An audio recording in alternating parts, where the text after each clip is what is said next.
আমাদের উপসহকারী যারা তারা যদি সমন্বিতভাবে কাজ করে প্রকৃত কৃষকদের যদি বাছাই করা হয়, তাহলে সেক্ষেত্রে কিন্তু প্রকৃত কৃষকরা উপকৃত হবে। সরকারের যে উদ্দেশ্য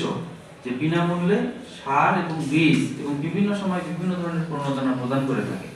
এটা আমরা সুষ্ঠু বন্টন করতে পারবো এবং হচ্ছে এটা একজন কৃষক একাধিকবার সুবিধা পাবে বা অন্য কৃষক এই বিষয় থেকে বঞ্চিত হবে, এই জিনিসটা আসলে সরকারের উদ্দেশ্য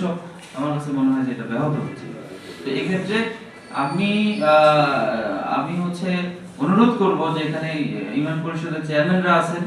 এবং প্যানেল চেয়ারম্যান সহ উপসহকারী কয়েকজন রয়েছেন, কৃষি অফিসের বিভিন্ন পর্যায়ে কর্মরত কর্মকর্তা কর্মচারীগণ রয়েছেন। আপনারা এই জিনিসটা একটু গুরুত্ব সহকারে দেখেন এবং যদি আমরা কোনো সফটওয়্যার বা এরকম যদি কোনো তৈরি করতে পারি, তাহলে বগুড়া সদরকে অনুসরণ করে বাংলাদেশের আরো উপজেলা অন্যান্য উপজেলারা এটা অনুসরণ করবে এবং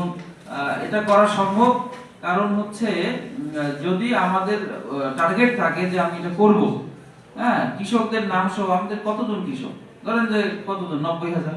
বা 50,000 এরকম, তাহলে এই কৃষকদের ডাটাবেস সহ একটা সফটওয়্যার যদি আমরা করতে পারি, এন্ট্রি দিলেই তার একটা নাম্বার থাকে বা এনআইডি নাম্বার, ওই নাম্বার দিয়ে আমি সফটওয়্যারে গেলেই বুঝতে পারবো যে গত 5 বছর বা 10 বছর বা এর যাবতকালে এন্ট্রি হওয়ার পর থেকে উনি কি কি সুবিধা কৃষি অফিস থেকে গ্রহণ করেছেন। ওখানে উল্লেখ থাকবে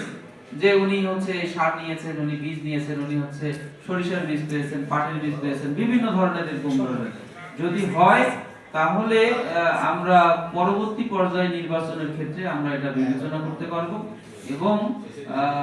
অন্য যারা কখনোই কোনো সুবিধা সরকারি এরকম প্রণোদনা পায়নি তাদেরকে অগ্রাধিকার দিলে বিষয়টা সুন্দর হবে এবং সরকারের উদ্দেশ্য সফল হবে বলে আমি মনে করি। আর কথা বাড়াতে চাই না, আজকে